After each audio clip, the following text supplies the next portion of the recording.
अब तक आपने अफगानिस्तान में तालिबान के खौफ से डरकर भागते लोगों को देखा है, लेकिन आज आपको हैरान करने वाला ऐसा वीडियो दिखाते हैं जिसमें 4 अफगानी महिलाओं ने हथियारबंद तालिबान आतंकियों की सरेआम बोलती बंद कर दी। इसके अलावा अफगानिस्तान की पहली महिला मेयर जरीफा और सिर पर तालिबान की गोली खाने वाली मलाला यूसुफजई ने भी आवाज बुलंद की है। अफगानिस्तान की सेना भले ही तालिबानी आतंकियों के सामने हथियार डाल चुकी हो, लेकिन महिलाएं बहादुरी के साथ हथियारबंद आतंकियों का सामना कर रही हैं।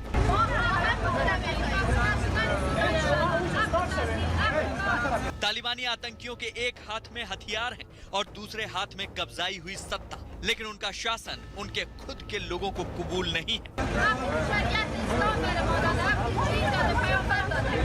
अफगानिस्तान की सांसद मरियम ने ये वीडियो भेजा है। इसमें कुछ निहत्थी महिलाएं तालिबान के हथियारबंद आतंकियों के सामने हाथों में पोस्टर लेकर खड़ी हैं, मांग कर रही हैं हमें हमारे हक दिए जाएं। पोस्टर पर लिखा है हमारी जिंदगी भी मायने रखती है।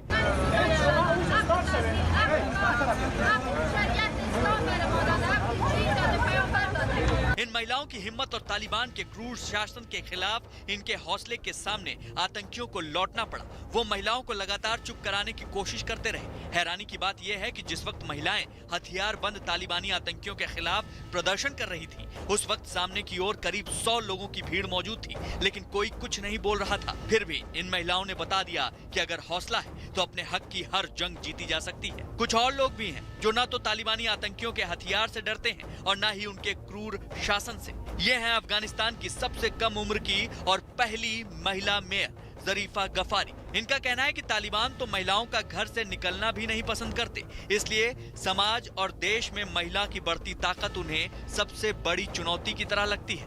अफगानिस्तान में तालिबान शासन का मतलब उनके खिलाफ उठने वाली आवाज का कत्ल और महिलाओं के लिए जीते जी ऐसा नर्क जिसके बारे में सुनकर रूह कांप जाती है।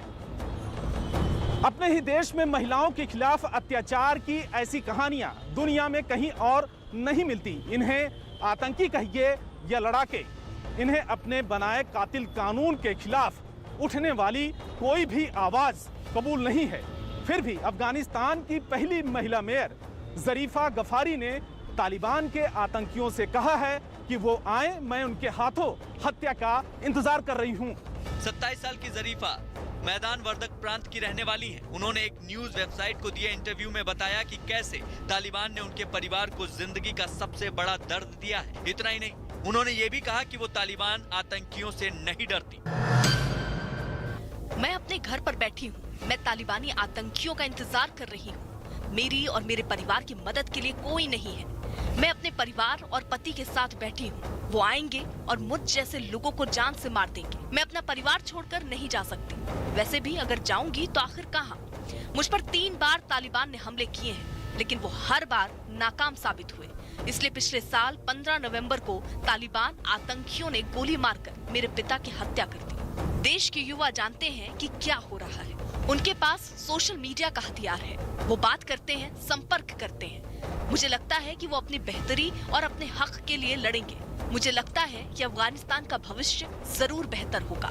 जरीफा गफारी को अपनी और अपने परिवार की फिक्र इसलिए है क्योंकि वो उन महिलाओं में से हैं जो सियासत में अपना वर्चस्व बना चुकी हैं और तालिबान को ये कतई मंजूर नहीं कि उनके होते हुए कोई महिला सियासत की दुनिया में कदम रखे। इसीलिए उन पर तालिबान ने कई जानलेवा हमले किए। बहरहाल जरीफा अपनी और अपने वतन के लोगों के हक की लड़ाई जारी रखेंगी, ठीक उसी तरह जैसे पाकिस्तान के स्वात की रहने वाली मलाला यूसुफजई ने सिर पर गोली खाने के बावजूद तालिबान के खिलाफ अपनी आवाज को अब तक बुलंद रखा है। तालिबान अगर पहले से काफी कुछ बदल गए हैं तो तालिबान के खिलाफ आवाज उठाने वालों में भी हिम्मत आ चुकी है। पाकिस्तान की जिस मलाला यूसुफजई को तालिबान के आतंकियों ने स्कूल बस में घुसकर उसके सिर में गोली मार दी थी, आज वो बहादुर बेटी सारी दुनिया से अपील कर रही है कि तालिबान के शासन और उनके जुल्मों के खिलाफ सबको एकजुट हो जाना चाहिए।